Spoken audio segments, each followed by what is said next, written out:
कहानी कुर्सी की। तो ये जो चेयर है, ये ढेर सारे पॉलिटी क्या, इन चेयर्स का नाम है। चीफ जस्टिस ऑफ इंडिया क्या है? चेयर ही तो है। हाई कोर्ट का जो चेयर है, प्रधानमंत्री चेयर है, राष्ट्रपति chair, Lok Sabha chair, CVC chair, ये सभी तो कुर्सियां हैं। तो पहली चीज, ये कुर्सी है कहां? पहला क्वेश्चन है, कुर्सी है कहां? तो है कहां मतलब कौन से पार्ट में है, कौन कौन से आर्टिकल इसे डील कर रहे हैं, ये आर्टिकल इसको कौन सी पावर देते हैं। अब तुम सोचो कि तुम ही थोड़ी देर के लिए, तुम ही लोकसभा स्पीकर, तुम ही राष्ट्रपति, तुम ही प्रधानमंत्री, तुम्हारी सब कुछ, तुम्हारी माता, तुम्हारे पिता, चलो भाई अब तुम्हें इस कुर्सी पर बैठना है थोड़ी देर के लिए, तुम्हें कुर्सी, मैंने ऐसे नाम, अभी तुम्हें नाम आइडेंटिफाई करा दूंगा। अब तुम्हें इस कुर्सी पर बैठना है, कैसे बैठ जाओगे? क्या तुम्हारी आयु हुई है इस कुर्सी पर बैठने की? तो आयु कितनी है? तो कल को बोले अफ्रीकन बोले हम भी बैठेंगे, तो बैठ पाएगा? तो भारत का नागरिक होने की क्या शर्त है? किसे कहोगे भारत का नागरिक?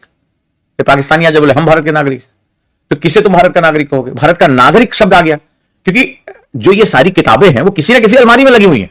मेरी बात को समझना, कोई हवा में आबरा का डाबरा, वो सिर्फ हैरी पॉटर की मूवी में होगा हेलो मोरा, और वो हवाओं में किताबें निकल सकती है। तुम्हारे जीवन में हर किताब एक अलमारी में लगी हुई है। तो इस कुर्सी पर बैठने के लिए मेरी नागरिकता की एक अलमारी है, नागरिकता का एक पार्ट है, नागरिकता सिटीजनशिप की एक अलमीरा है, वो किसी ना किसी आर्टिकल से बद्ध है। उस आर्टिकल मतलब क्या है? वो कोड है, वो एक गुप्त कोड है। तो अगर ये पूरा पॉलिटी का पेपर देखोगे तो आर्टिकल के जो गुप्त कोड की व्याख्या ही तो ये तुम्हारे स्टेटमेंट्स है। वो कहेगा निम्नलिखित में से इसे भारत का नागरिक कहेंगे, इस वर्ष से पहले आए हुए व्यक्ति को भारत का नागरिक कहेंगे, इतने वर्षों से रहने वाले को भारत का नागरिक कहेंगे। तो भारत के नागरिक होने की बात यहां पर तुम्हारे सामने आ गई, यानी कौन से पार्ट में है, कौन से आर्टिकल में है। आर्टिकल मतलब हो गया क्या उसकी एलिजिबिलिटी है। अब नागरिक होकर तुम कुर्सी बैठने जा रहे हो, तो तुम्हारी एज इस कुर्सी के लिए क्या है? हर कुर्सी की अपनी अपनी खास बात है भाई। सांसद की कुर्सी की खास बात अलग है, राष्ट्रपति की कुर्सी की खास बात अलग है, जो चुनाव वोट देने जा रहा है उसके कुर्सी की वो भी एक कुर्सी है। मताधिकार, जहां पर आपका अधिकार जुड़ा हुआ है, तो उसकी जो है वो कुर्सी की कहानी अलग है। तो पॉलिटी का मेजर पार्ट जो है वो कुर्सी की कहानी। अब जैसे तुम्ही को इस कुर्सी बैठना है, इस चेयर पे तुम्हें बैठना है, तो तुम्हारी मान लो राष्ट्रपति की कुर्सी पे तुम्हें बैठना है। चलो वहीं से देश के प्रथम नागरिक से शुरू करते हैं। तो राष्ट्रपति कुर्सी पे तुम्हें बैठना है, तुम्हें बता दे रहा हूं कहां तक क्वेश्चन आएगा। तो इतना पॉलिटी 10 दिन के अंदर पॉलिटी खत्म हो जाएगी तुम्हारी, इतना इजी है ये। लेकिन कैसे, जरा देखो। अब तुम्हें कुर्सी बैठना, चलो एक अभ्यास करते हैं। तो भाई कौन कुर्सी बैठेगा?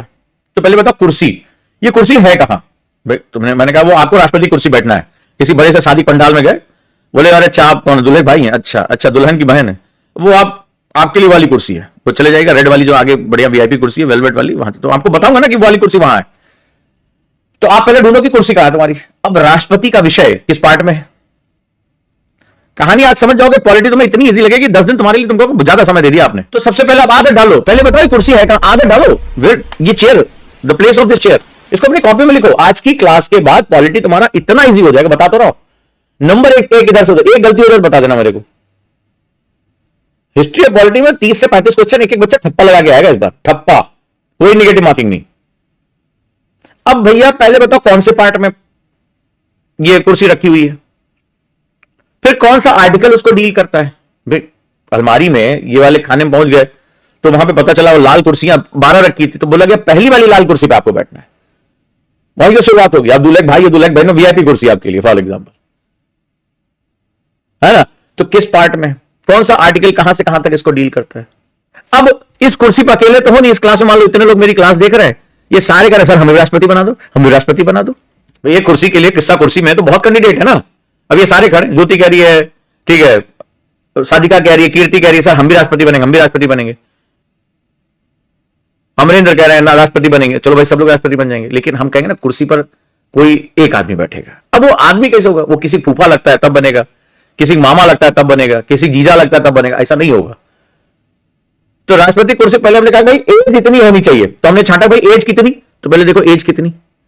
अब वो एज फिक्स कर लो कि 25 होगी, 35 होगी, तो इससे कम वाले पहले चलो निकलो, तुम अभी माइनर हो जाओ, ठीक है, जाओ पहले जाओ, अभी जाके जो है बॉर्नवीटा पियो, चलो अभी बाद में आना। तो हमने वहां से निकाला उनको, चलो भाई छोटो। फिर बाकी लोग जो बच्चे भारत के नागरिक होने, उसमें 2 मान लो विदेशी हैं, हम भी बनेगा इंडिया का राष्ट्रपति, बोले भैया ठीक है चलो निकलो यहां से, भारत का नागरिक होना चाहिए। भारत का नागरिक, अब नागरिक शब्द आ गया, तो नागरिकता भी तो एक कौन से पार्ट में है, किस अनुच्छेद के अंतर्गत आता है, किससे किसे नागरिक कहा जाएगा, नागरिकता के संबंधित कौन कौन से कानून हैं, क्या क्या उसमें जो है क्लॉज हैं, पकड़ लिया तुमने। अब इतने छड़ के बच्चे लोग, अब बोला गया कि भाई राष्ट्रपति कुर्सी पर पहुंचने के लिए अब आपको कुछ लोग समर्थन करेंगे। भाई लोकतंत्र है ना, डेमोक्रेसी है, तो हर चीज में समर्थन। तो भैया सांसद गया, वो जनता के सामने हमको वोट दीजिएगा, हम आपको चोट देंगे, चलिए कोई बात नहीं है। तो हम यहां से बात करते नहीं भाई, यहां डायरेक्टली जनता के बीच में नहीं जाना है, एलिट अपना से। तो इनका इलेक्शन कैसे होगा? इस कुर्सियां तक बैठाएंगे किसको? अब मान लो साधिका बच गई, कीर्ति बच गई और ज्योति बच गई, राखी बच गई। बोला सर हम भी। अब क्लास के बाकी बच्चे बोले चलो हम छट गए कोई बात नहीं, लेकिन हम वोटिंग करेंगे। तो अब इनकी वोटिंग कैसे होगी? इनको कैसे बताया सबसे बेस्ट कौन सा इसमें राष्ट्रपति बनने के लिए? तो उसको बोलते हैं चुनाव प्रक्रिया। अब भले चाहे वो प्रत्यक्ष क्यों ना हो, तो अब इसमें कौन कौन भाग लेगा? अब इसमें कौन कौन भाग लेगा? भाई आप लोग भी तो इकट्ठा करोगे, भाई हमें राष्ट्रपति बनना है। अब इसमें चाहे इनडायरेक्ट वोटिंग हो रही है, तो इसमें सांसद हो गए, राज्यसभा के क्या होगा, क्या एंग्लो इंडियन भाग लेगा, या जो यही तो क्वेश्चन पूछा गया था, क्या यूटी का भी पर्सन भाग लेगा, क्या राज्यों की विधानसभा से भी? अरे भाई ठीक है हम नहीं है सेंटर में, तो क्या हुआ, हम नहीं भाग लेंगे। मान लो साधिका के घर वाले बोले अरे साधिका राष्ट्रपति बनेगी भाई, तो बोले हमारा भी वोटिंग का कुछ राइट है, हमने भी तो 1 महीना यूपीएससी की तैयारी की। मैंने कहा जो यूपीएससी की तैयारी करे, बोले हमने तो उसको जो है उसकी नोट्स पढ़ पढ़ के सुनाए, तो उसका कितना वेटेज होगा? तो अब भाई घर वाले भी इसमें जुड़ गए, सब लोग मिलकर जो है वो बनाना। अब इसमें जो सबसे बेस्ट पाएगा, तो वोटिंग प्रक्रिया क्या होगी? अब आ गया बात वोटिंग, एक नया शब्द आ गया। तो वोटिंग मतलब क्या होगा? मतलब जैसे साधिका बोली कि हमारे घर में 5 लोग हैं, सबका वोट पकड़ लाई। हम कह रहे इनमें कौन, ये कौन है तुम्हारे घर का जो है वो माली भी है, उसको भी तुम पकड़ लाई हो, ड्राइवर उसको पकड़ लाई। तो अब उसमें क्या होगा? मारामारी हो जाएगा। कोई किसी घर में 10 लोग हैं, पूरा गांव उठा लाया, बोला हम बनेंगे राष्ट्रपति। तो जो वोटिंग क्राइटेरिया है वो कहां है? अब वोटिंग तो मत देने का अधिकार, फिर बताओ कहां पर है, कौन से भाग में? फिर पहुंचो एक शब्द, क्योंकि वोटिंग एक क्या है? एक कॉन्स्टिट्यूशनल प्रोसेस है। अब जो कॉन्स्टिट्यूशनल प्रोसेस है उसका पहले आप ढूंढो कि कहां पर है, कौन से पार्ट में। फिर ढूंढो भैया कौन से पार्ट में है, पार्ट के बाद कौन सा आर्टिकल है, और आर्टिकल कह क्या रहा है, कौन वोट देगा, उसके वोट की वैल्यू क्या होगी। कहीं कॉन्स्टिट्यूशन में तो वो वोटिंग प्रोसेस पकड़ लो, जान गए भाई हाँ ये प्रोसेस होता है, ये मत होते हैं, ये जो सांसदों के मत ऐसे होते हैं, फलाने के मत ऐसे होते हैं, आपने कैलकुलेट कर लिया। जहां पॉलिटिक्स शुरू हो रही है वहीं से तुम भी बैठ जाना, हर कुर्सी तुम्हें बैठ बैठ के देखना यूं याद हो जाएगा, 10 दिन के अंदर पॉलिटिक्स खत्म। तो भैया मान लो वोटिंग हुआ, अब यहां हमारे पास 1 2 3 कैंडिडेट बचे थे, अब एक आदमी चुन के यहां पहुंच गया जो जीत गया। तो वो वोटों की गणना कैसे? भाई मेंस में पूछा गया था ना, राष्ट्रपति के मतों का मूल्यांकन करें, वोटिंग प्रक्रिया पर चर्चा करें। तो कोई जन्नत से क्वेश्चन थोड़े पूछ रहे हैं, तुम भी इधर भटक रहे हो, तुम प्रोसेस नहीं समझ पा रहे हो। Politics all about power, limitation and process, बड़ा सिंपल है। अब भैया कुर्सी पहुंच गए, तो जब कुर्सी पहुंचोगे तो भाई हमारे यहां क्या होता है, फिलोसफिकल है तो शपथ होती है, समझते जाओ क्वेश्चन। अब देख रहे हैं अगर किसी ने पीवाईक्यू किया होगा आईएएस का, पीसीएस का, तो तुम्हें लगता होगा कि मैं सारे क्वेश्चन बोलता जा रहा हूं। भाई चुनाव प्रक्रिया पूछा गया है, राष्ट्रपति बनने की अर्हता पूछी गई है, क्या एलिजिबिलिटी होती है, कहां कहां राष्ट्रपति से संबंधित विषय कहां पर है, यह भी पूछा गया क्वेश्चन।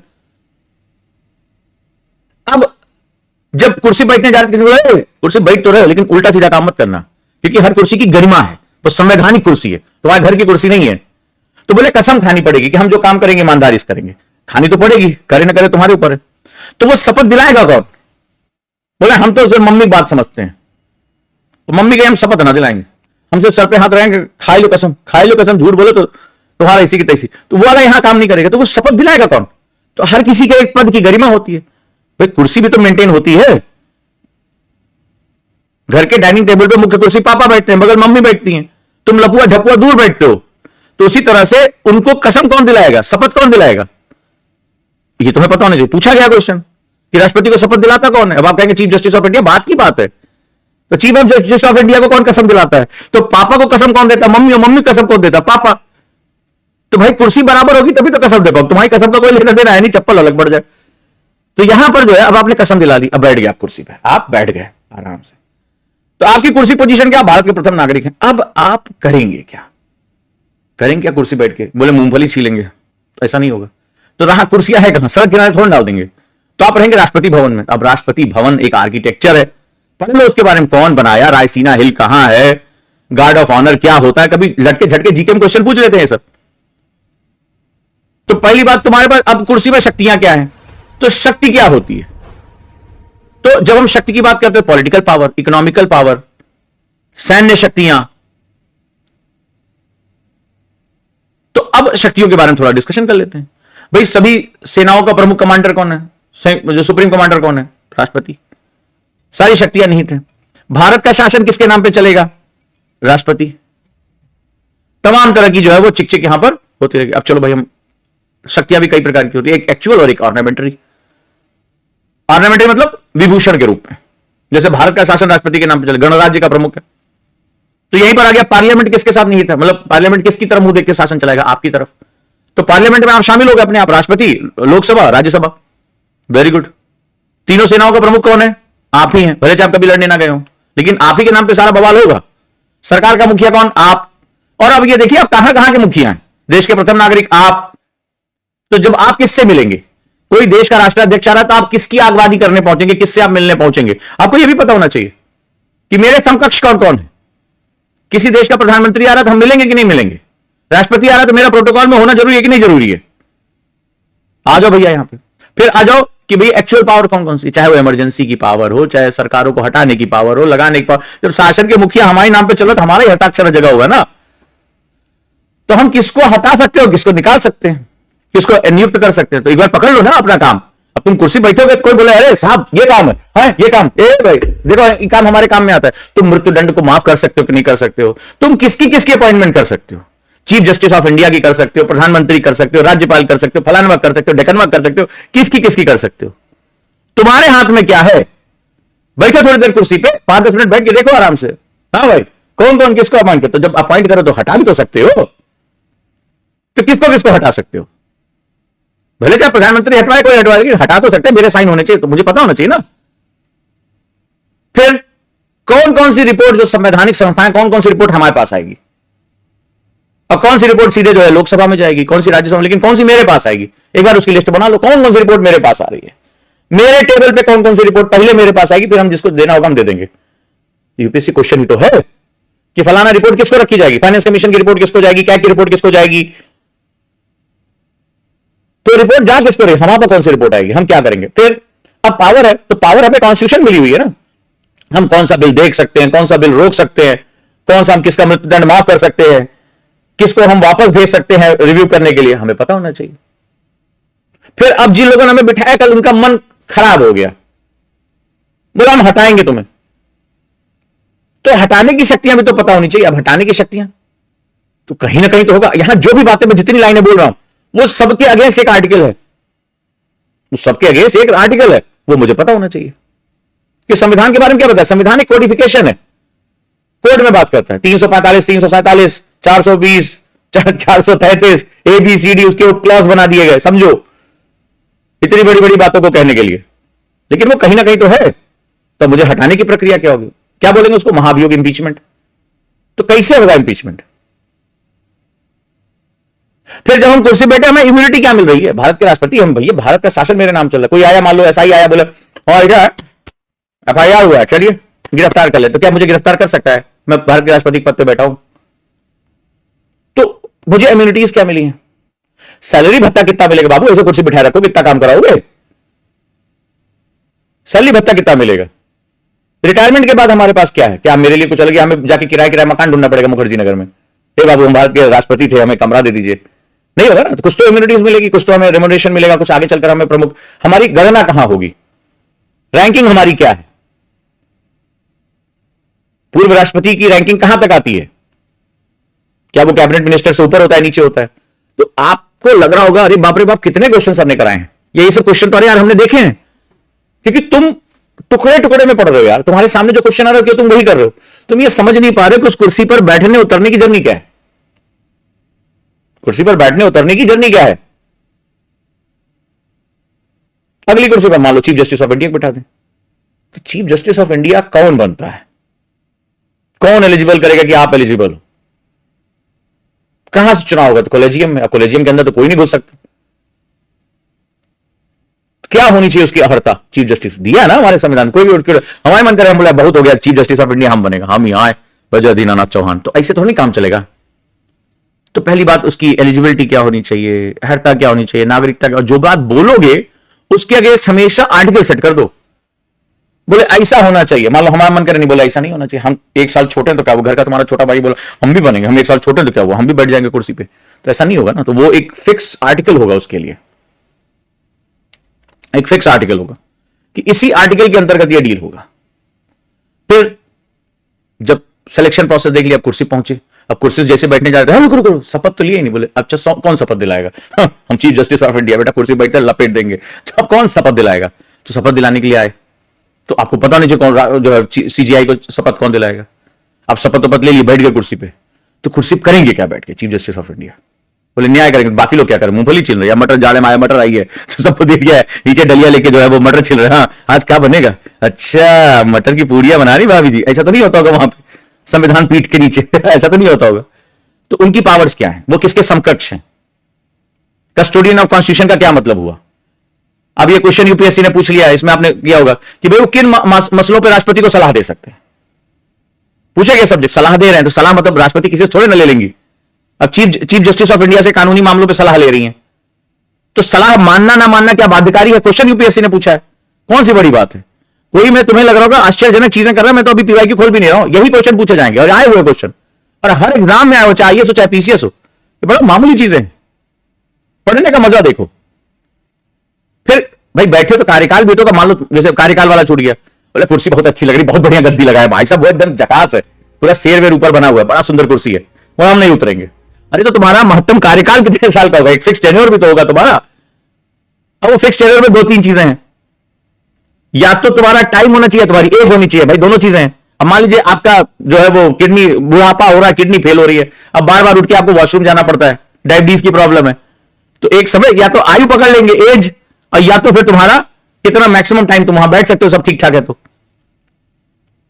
कब तक तुम उस कुर्सी बैठे रहोगे? अनंत काल तक थोड़े बैठे रहोगे। तो हटाने का ये भी तो एक प्रोसेस होता है, किस एज तक रहोगे? या तो एज पहले पूरी हो जाए या तुम्हारा साल पहले पूरा हो जाए, दो ही तरीके हैं टाइम को नापने का। और तीसरा तरीका कुछ कर्मकांड कर दो तो इंपीचमेंट हो जाए। तो भाई वहां बैठकर आप आपके निर्णयों की क्या क्या परिभाषा है, आपकी पावर क्या है, प्रिविलेज क्या है, और वो सब कुछ आर्टिकल में डिफाइन होना चाहिए। चीफ जस्टिस आप कॉन्स्टिट्यूशनल पीठ बना सकते हो, तो वो पीठ कितने की बनेगी, उसका क्या काम होगा? अगर सुप्रीम कोर्ट ने कोई जजमेंट दे दिया तो उस पर आप रिव्यू कहां से फाइल करोगे, क्या क्या पावर्स होती हैं आपके पास? अब जब कुर्सी बैठोगे तो कोई इंपॉर्टेंट हो सकता है, कोई आप जस्टिस दे दो, कोई लड़ाई वड़ाई लड़ लो, कोई बहुत बड़ा आप डिसीजन दे दो कॉन्स्टिट्यूशनल, तो वो आप ना जो फलाने वर्सेस फलाना केस, फलाना वर्सेस गवर्नमेंट ऑफ इंडिया, तो बस पकड़ लो किस बारे में बात किया, चाहे वो ट्रिपल तलाक पे बात हो रही है, चाहे कहीं पे बात हो रही है, उसमें कर लो, कौन सी बड़ी बात है? फिर कुछ लफड़ा हो गया तब आप इंपीचमेंट, अब इंपीचमेंट प्रोसेस क्या होगी? सिलेक्शन कॉलेजियम कर रहा है, इंपीचमेंट कौन करेगा? कितने वोट चाहिए इंपीचमेंट के लिए? उसमें कौन कौन से हाउसेस इन्वॉल्व होंगे, वो कितना होना चाहिए, उसकी बारीकी जान लो कि पूरी जितने भी संसद की सीटें हैं उसका 2/3 हो, या जितने मौजूद हो वोटिंग कर रहे हैं उसका 2/3 हो, ये डिपेंड कर, यही बारीकी आपको पता करनी कि एक्चुअली में इसको कैसे हटाएंगे। फिर वो कुर्सी कहां लगेगी? मान लो सभी के पास अपनी अपनी कुर्सी है, तो कुर्सी लगाओगे कहां, किस नंबर के बाद कौन सी कुर्सी आएगी? प्रधानमंत्री राष्ट्रपति के बगल में बैठ सकते हैं अगर सीजीआई बैठे हो तो लोकसभा स्पीकर की कुर्सी किस जगह पे लगेगी? कुर्सी की जगह सीक्वेंस बताओ तो मुझे। ये सब छोटे छोटे प्रश्न कई बार आपको बहुत आश्चर्यचकित करते हैं, इंटरव्यू में लगता है, लेकिन एक्चुअली में वो तुमसे पूरा प्रोसेस आइडेंटिफाई करने के लिए कह रहे हैं। तो अगर आज रात में बैठ जाओगे और ये जो क्वेश्चन हमने कराए हैं इनके कैरेक्टर्स निकाल लो, बड़ा मजा आने वाला है, आज बहुत मजा आने वाला है। और ये काम कर लो आज इस तरीके से, पता नहीं तुमने पढ़ा कि नहीं पढ़ा, इसको थोड़ा बहुत लाइटली फन में ले लो, आज करके देखना, बहुत बहुत मजा आएगा। सारे कैरेक्टर निकाल लो जितने कैरेक्टर तुम्हें मिल रहे हैं, चाहे वो गवर्नेंस है, गवर्नमेंट में, एग्जीक्यूटिव में, न्यायपालिका में, विधायिका में, सबकी पकड़ लो कुर्सी और सोचो कि हमें बनना है तो हम इस कुर्सी के लायक हैं कि नहीं हैं, कैसे बैठेंगे, क्या करेंगे, पावर कहां से मिलेगी, क्या आयु होनी चाहिए, कैसे हटाए जाएंगे, या कैसे हम त्याग करेंगे इस कुर्सी का, त्याग करके हम कहां जाएंगे, हमारी क्या पोजीशन होगी। यही है, यही पॉलिटी है, इससे ज्यादा आसान कुछ नहीं है। तुम फंसे रहते हो तो मोटी मोटी किताबों के पन्ने गिनते हो, इसी में खत्म हो जाते हो।